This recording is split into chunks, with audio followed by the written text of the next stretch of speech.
આપણે ગાયું લઈને આવ્યા લગભગ 3 કિલોમીટર છેટા. કાલે આપણે ગાયું ખાધા હતા વધારે જીંડવા હાંજની વેળામાં.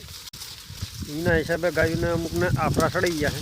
જો અમે એક ગાય ઊભી બાઈકના બધા જો પડ્યા હમ બોલે રા ક્યાં ભાગીને જવું બીરે તો શાંતિ પડે. આપણે વડી ગાને સડી ગયો આફરો. કાં વડી આફરો સડી ગયો તળાતું થઈ ગયું. હા પેટ ફૂટું થઈ જાય. જો સાંજની વેળામાં હોય કે અથવા સવારની વેળામાં હોય, કાલ જે જીંડવા ખાઈ જાય એનો આફરો આ જ સડે.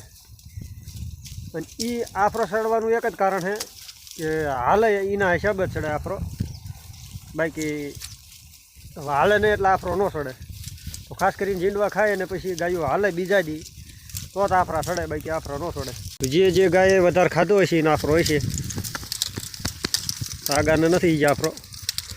જો આવી રીતે ભાગાભાગ કરે એના હિસાબે સડી જાય આફરા. જોઈ કે આજે આપણે આવ્યા છીએ ગાયું લઈને 3 કિલોમીટર છેટા, પરંતુ આટલું ખડે તો ગાયને ખાવું નથી ને ભાગાભાગ કરે.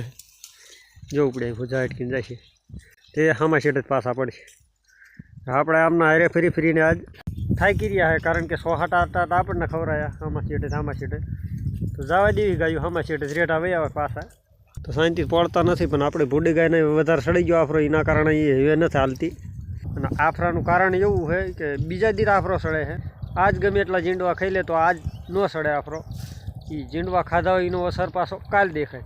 તો આપણે જો કે બ્લોગ નાખ્યો કાલ, અને એમાં જે આપણે બધી ગાયું લઈને ગયા હતા, પણ તોય છતાંય આપણે ગાયુંના આફરા સડી ગયા.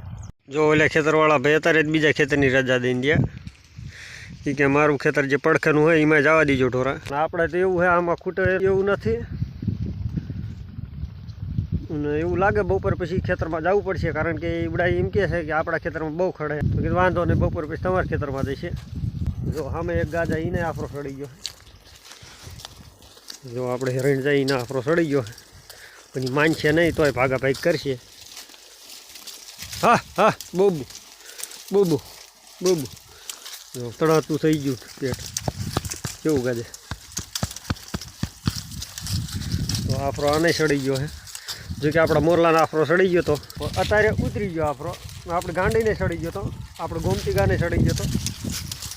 જો આને ઉતરતો થઈ ગયો હવે કમ્પ્લેટ. આને નહીં વાંધો આવે. આને એ તો સવારમાં આફરો પણ ઉતરી ગયો. આ ખેતર થાય છે ગામથી 3 કિલોમીટર છેટું. એટલું હાલી ના આવે એટલે આફરો સડી જાય માની લેવો. કાલ ખબર જ હતી કે જીંડવા ખાઈ ગયા ને એના હિસાબે કે કાલ સડશે 100% આફરો, પરંતુ અડધાના સડ્યો એટલે વાંધો નહીં આવે. આપણે બાવળગાને ઉતરતો થઈ ગયો આફરો. થોડોક છે બહુ ઉતરી જાય છે, આને વાંધો નહીં ઉતરતો હોય એટલે. ગાયું જ્યાં સુધી જીંડવા ભાળે ને ત્યાં લગી ખડ ખાતી નથી. આપણે બાવળગાનો રેકોર્ડ કે આને કોઈ દી આફરો જ નથી સડ્યો. જો આપણે મોરલી જીંડવા જ ખાય તારમાં. જોઈ કે એના આફરો હે જ તે અત્યારે થોડોક, છતાં એ જીંડવા ખાય છે એટલે આમને જીંડવા બહુ વાલા. હા હોય તો આના આફરો નથી સડતો, ઓછો સડે છે. બાકી આપણે મોરલી ગાને આફરો સડી જાય. હાલમાં મોરલી ગાને ઓછો આફરો છે. તો આપણે જોઈએ કે ભોડી ગાને જો બપોર સુધી ઉતરી જાય તો ઠીક છે, નકર પછી દેશી દવા કંઈક કરવી પડશે, પછી ઉતરી જશે આફરો. આટલા મેગી નાખા જતા નથી ને ઓલા ભાગાભાગ કરે. પીવડાવી દો અમે આવશે પાછા અહીંયા. એ ગાવડામને આદત એવી છે ભાગાભાગ જ કરે. હામા શેઠે જઈને ઓલા હામા શેઠ આવે. જો મોરલો આગળ વયો અહીંથી. આજનો દી એવો છે ને ટાઢો, હજી લગભગ 10:30 થયા પણ ટાઈટ હજી જઈ નથી. ટાઈટ સમકારા બોલાવે ને પવન છે વધારે. જો તો ઢોર પડ્યા સામે અને આપણે છીએ અહીંયા આડા, કારણ કે આ બધું એક જ ખેતર છે, પરંતુ આમાં જો ફૂટ્યો વધારે કપા. જો કેવો દેખાય આખો જબરજસ્ત ફૂટ્યો કપા.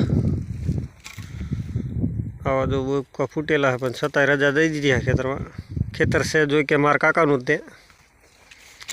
તો આ કપા એવો ફૂટ્યો એની વાત નહીં. અને જીંડવાથી નહીં વધારે આ જો આ રૂ નડે, કારણ કે આ બધું થઈ જાય પેટમાં ગઠ્ઠા. એના હિસાબે આપણે ખાવા નથી દેતા ઢોરને. અને ઢોરે જોઈ કે જીંડવાથી નહીં વધારે આ રૂ ખાય. આમાં ગાયું આપણે સારી લીધી અને હવે નીકળી બીજા ખેતરમાં. હવે બોલાવી ગાયું વહી આવશે. જો કે હામાં ખૂણે ગાયું. હવે એમને ખબર પડી જાય કે જવાનું બીજા ખેતરમાં. તો સામે છે ખેતર આ ખીદડો દેખાય એની બાજુમાં જ છે પડખે ખેતર. બાપા હલો ઢોર આપણા વાય વાય હાલ્યા છે. બીજું ખેતર સરવા હાટે જો ગાયું જેવી ધીરો ધીરે આવે. આમાં એટલું બધું ફળ ને બધું છે પણ છતાંય નથી પોળતી. એમને ખબર પડે છે કે બીજા ખેતરમાં જવાનું તો ચાટી નાખ્યું હવે. આમાં છે લીલું ખડાવું તો આગળ ઉપરની સાઈડ વધારે ખડ હે. હા હાલો હાલો કપા ખાઈ જાય વગેરે.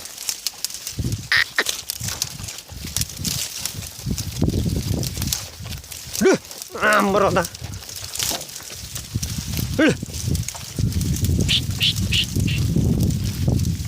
હવે રહ્યા 2-3 ગાવડા છેલ્લે. અને આ ખેતરનો સામે આમ ખૂણો છે. પડખે પડે બીજું ખેતર અને ઓલી બાજુ પડે બીજું ખેતર. આપણે ખાસ કરીને ખડ હાટતા આમાં આવ્યા છીએ કે આમાં હે વધારે ખડીના હિસાબે.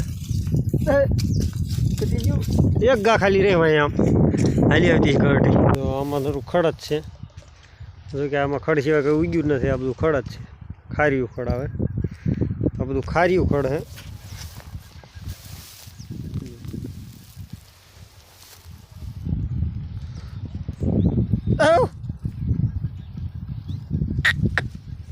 કપાઈ જોઈ કે લીલો અને ખડાઈ ઘણું આમાં ઢોરને શરૂ હોય તો. હવે લગભગ કલાક પછી આપણે જવું પડશે પાણી. અને આજ આપણે નથી જવાનું બુટમાં તલાવડીએ. આજે આપણે પડખે પરમારવાળી તલાવડી તરીકે ઓળખાય. તો આપણે આજ ગાયું લઈને જવાનું ત્યાં બેહરાવાના અહીંયા જ છે. થાય છે બપોરના 12:25. પરંતુ આપણે ભોડીગાના જે સવારનો આફરો સડ્યો તો હજી ઉતર્યો નથી. હજી હમણાંમાં જ છે. તણાતું થઈ ગયું પેટ. 2 પેટ થઈ જાય ફૂલ. તો ફૂડે પછી હવળે ચાલશે જ નહીં તોય એનું.